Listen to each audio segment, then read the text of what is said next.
Welcome back to Footballology. Next up, we have the Houston Texans for their offseason grade. We're going to look at their 2020 roster, and we're going to look at some of their offseason acquisitions and see if they got better for the 2021 season. Without further ado, let's get into it. So looking at this roster, just off the bat, coming off a really strong 2019 season, people projected the Houston Texans to be a playoff caliber team, or pretty much a bust at that point, which I was one of those people as well. Having a quarterback like Deshaun Watson, adding a running back like David Johnson to the mix, and then having Brandon Cooks, Will Fuller, you felt like this team was going to at least be trending in the right direction. Granted, they did lose D-Hop, and a lot of people was wondering how that was going to affect this 2020 roster. Little did we know that it was had the hugest impact on Deshaun Watson. Well, I'm not gonna say the hugest impact because he still had one of the best productive passing years of his career, of his young career, but it definitely impacted this Houston offense. I think the Houston offense just wasn't as scary with not having D Hop out there like it was in 2019 or the years prior. And then you look at the defense, you got guys like J.J. Watt that we just didn't know what he was going to be because he had got hurt several times or several years prior to this season or to the 2020 season. So we just didn't know what we were expecting out of him. Zach Cunningham was a guy that I was really excited for. Bradley Roby and Vernon Hargraves at the cornerback position. I thought that was a really good duo there. And then Justin Reed, a young guy that was showing promise in the 2019 season and only really got better as the season went on. So it was like this 2020 roster had an opportunity at worst case scenario be a wild card team. And the season kicked off, and little did we know, like I said, that the team just fell apart like right in front of us, especially guys like Bill O'Brien getting fired. Then they brought in uh, who's my guy, Romeo Crennel. I couldn't think of him. They brought in Romeo Crennel as the interim head coach, and it just the team can never get out of its own way. And there was just so many question marks about so many different things, and we just didn't know what this team was anymore. And losing D Hop, they lost a good chunk of their identity, which was really crazy because you never think about a receiver being the identity of a roster. But yeah, losing D Hop destroyed their 2020 identity, and they just became a really shaky team. And they were really, I mean, they just struggled. That was the best way you could explain it. Finishing the season at 4-12, as you can see, it was just not something that they had an idea. Like I said, it was a playoff or bust team, and I really thought that that's what this team was going to go. So as we fast forward, we go into the free agency.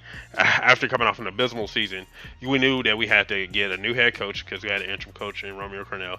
We knew that we needed to get uh, somebody in the front office that can do something and just get some guys in place that can actually turn this team around and have, like, once again, a team that had really good foundation in place because you had a starting quarterback, had a good foundation in place, and just let's see if we can start trending in the right direction.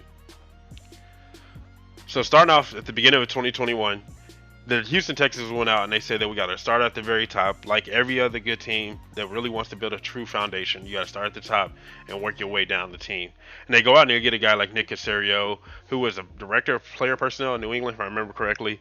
He was a guy that went in New England, and you think about anybody coming out of New England, they had to know something about football. That team is consistently turning over some decent talent or just drafting quality talent or at least finding guys in the later rounds. So you definitely feel like that you're getting somebody that's in a position that at least knows or have an idea of how to operate a true organization from within. Me personally, I don't like anybody from New England. If it ain't Bill Belichick, we ain't talking about nothing. That's how I look at it because everybody else just seems to fail. Outside of my boy Brian Flores in Miami, Brian Flores, different story, but let's stay on topic. So Nick Caserio comes in as the general manager, and then they go out and they hire David Coley as the head coach. Now, I was okay with the general manager hiring. That made sense in my opinion. David Coley as the head coach, that did not make any sense at all to me. I think that I don't know where this is going. I don't know what the trend looked like. I don't know. I know Houston doesn't follow. They're not following the trend quite, to the blueprint of everyone else's, but ideally you would want to go get a younger defensive coordinator, a guy that had some success or at least had some head coaching experience or just anything. Like Todd Bowles was still out there coming off a really strong Super Bowl, and you would thought that would have been an option because that would have definitely changed the foundation of this team and just changed the whole identity and really gave you an opportunity for a fresh start. But it's crazy. They went out with Dave Culley, and like you can't question the man, you can't question the GM yet until a couple of years down the road. Look at some of his picks and just what he does. So go out and get Dave Culley as his head coach, which I'm cool with it. That makes sense. David Johnson is one of my favorite running backs in the league. Extending him one more year I thought was very important. I think that he could still have some kind of value to this team, if you will. I think this team definitely needs a running back like him. And I think he's still, like I said, he can create some value regardless of who the starting quarterback is. And then we get into Another guy that I like, Justin Britt at center. I thought that was a really good signing for them 1 year. Now, when I was going down their transaction list, if you look at it, like, all right, so bringing in Mark Ingram, another big running back, 1 year. Christian Kirksey, 1 year. Vernon Hargraves got extension for 1 year. And so it's like, there was a lot of 1 years out here, and that frightens me, honestly. And I think the only reason I could think that is that they want to get through the 2021 season as a competitive team, but they're not looking to win a lot of ball games, if that makes sense. But I think that's where they ideally want to go, is that they want to just be a competitive roster as of right now. If they win some ball games, cool. If they win, they get to the playoffs, cool too. Maybe they get some stars out of it. Who knows? But as I was going down this signing list or this transaction list, I just seen 1 year. I guess they got Andre Roberts, the wide receiver, so they're bringing in some more wide receiver for a year. Miggy Collins, a D tackle, 1 year. And so I just kept seeing all these 1 years, 1 years, 1 years, and that frightened the hell out of me, because it's like, what are we doing right here? We're not bringing anybody for a long term deal, and especially some young talent like Desmond King. Desmond King, as of right now, I think easily could be the top three, if not number one nickel cornerback in the league right now. Why not bring him in for at least 2 to 3 years, or a little bit longer than just 1 year? I think Desmond King can easily be a quality nickel for any team that he lines up for. And so, like, for them to only bring him in for 1 year, like I said, it just scares the fuck out of me. Philip Lindsay bringing another running back. So their running back room now is just really deep and really strong. And then you think about Chris Conley is another receiver that I'm a huge fan of. He's an ex-Chief, but I'm a fan of his before he even became a Chief. I thought he was a really quality receiver, so give another weapon to the offense. And so, like, you just go down the list and you just seeing 1 year, 1 year, 1 year, and so that kind of scares me. We're gonna stop at May 7th. Like, I did the Jacksonville video, and that was all up to May 5th. So we're only gonna do a week after the draft, but we're stopping at Neville Hewitt, who, once again, was just 1 year. And so, like, you just go down their whole signing list, and it was just like 1 year, 1 year, 1 year, maybe an extension here or there. But they didn't really bring anybody for a long-term deal, and that really kind of frightens me, because it's like, what are we going to look like in 2022? And I don't know. It's just going like the roster's going to wash out. And I know they're trying to create a new culture there, so it makes sense. But at the same time, this is your opportunity to sign a veteran or somebody that's going to bring in some kind of character, or allow you to build some kind of character around them. And so it's just kind of frustrating for me personally. And it's just like 1 year here, 1 year there. And that's how I felt about their free agents. They free agency was okay. It wasn't that godly at all. And granted, they have a quality roster for the most part in place. They had some quality guys in place. I know they did lose J.J. Watt, though. They did lose Zach Cunningham as well, I think via trade, if I remember correctly. And so they did lose some pieces on the defensive side of the ball, but I feel like that defense could still be a formidable defense. I feel like it could still be a really strong defense nonetheless. But losing some of the pieces that they lost, you would have thought that they would have tried to replace those guys with some guys with longer years. So I don't know. I think they really are building for a rebuild, if that makes sense at all. Like, we're just going to be competitive this year. We're going to try to pit off some competitive ball, and we're going to see where we go from there. So now we fast forward to their draft. Now, this is where their offseason for me just gets even worse, in my opinion. Like, so we looked at their free agency and just that free agency period where they're signing guys, and they just didn't do enough to say that we're really trying to put together a good, competitive, and really strong roster. Not just, we're just throwing something together. Here's some glue, here's some paper, and go make a hand turkey or something. Like, that's what their offseason is looking like right now. So you think going into the draft that they're going to be a little bit more aggressive, they're going to be trying to be a little bit more focused and try to actually build something here. And this is where it also took another turn for me, was when Deshaun Watson came out and said that he didn't no longer want to be there. I get that he signed a long tenure contract with them. He signed a 6-year contract, the big contract, the whole nine. I get that. But if my quarterback comes out and says, I don't want to be here, and I know that I can net a draft haul that's going to set me up for the future, knowing that going into this 2021 draft, I did not have a lot of capital, then I might intrigue it, or at least consider the idea, right? So you think about some of the teams that were picking in the top 5 or top 10, that they would have easily pulled the trigger on Deshaun Watson. I think personally, I think there was a couple of teams out there that would have, you know what? Okay, yeah, why not? Now, I'm not saying you should just go willy-nilly trade away Deshaun, but if somebody came knocking at your door with like 4 ones and a player, or 3 ones and a player, or 2 ones and a 2 and a player, or something like that, how did that not intrigue you?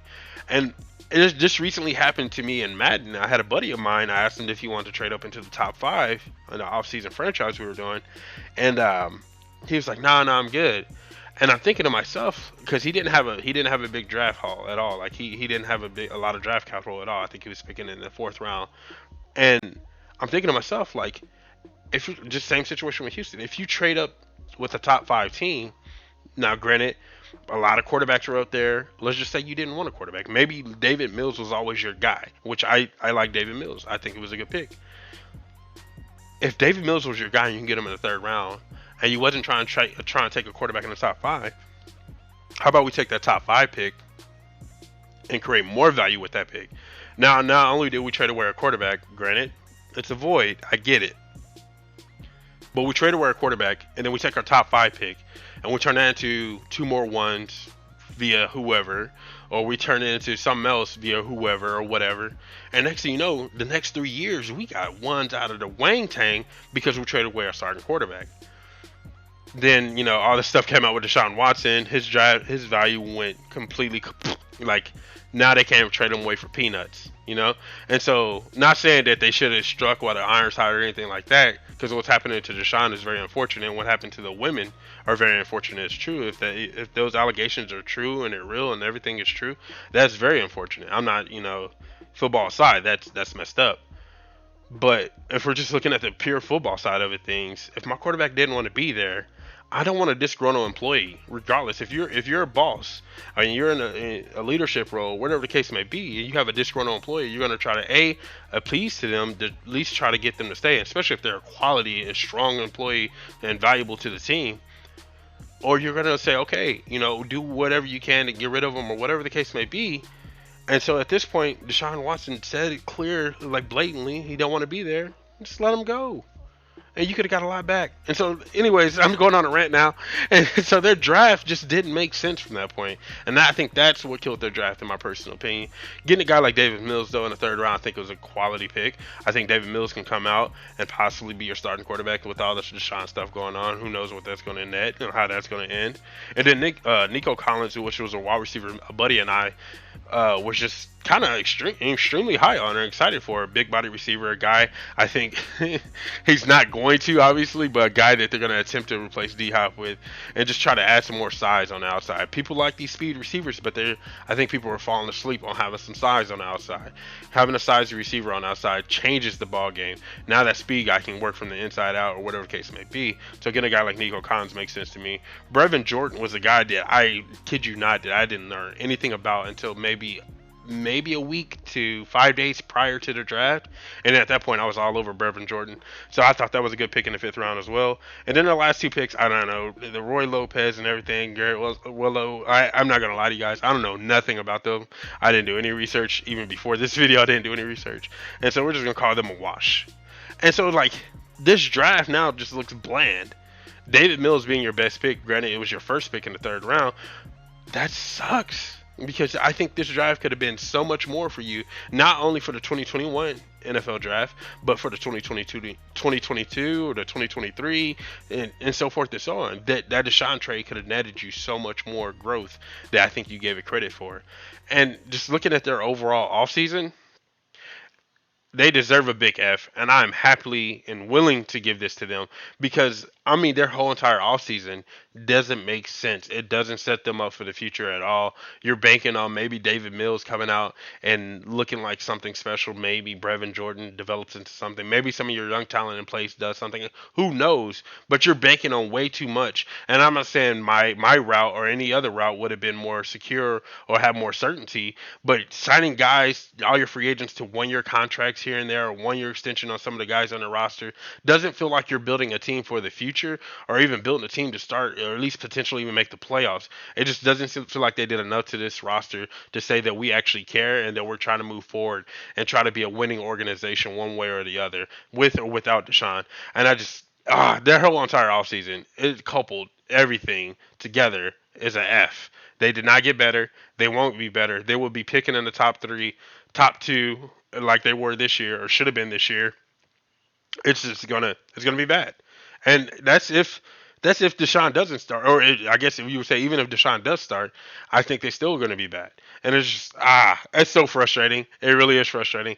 Let me know what you guys think. They're great. Their offseason grade should be. Is it an F? Is that too harsh? Should it be like a D? Should it maybe it's a B? If you're a Houston Texans fan, let me know. Did I miss a transaction? Was there a transaction that you feel like has a bigger impact on the roster than I gave it credit for? I don't know. Just let me know what you guys think in the comment section below. I'm always willing to listen to what you guys have to say because I want to hear some other opinions or other takes on this for sure. And if you're not a footballologist yet, I don't know what you're waiting on. Go on and hit that subscribe button today and become a footballologist. And stay safe, football fans.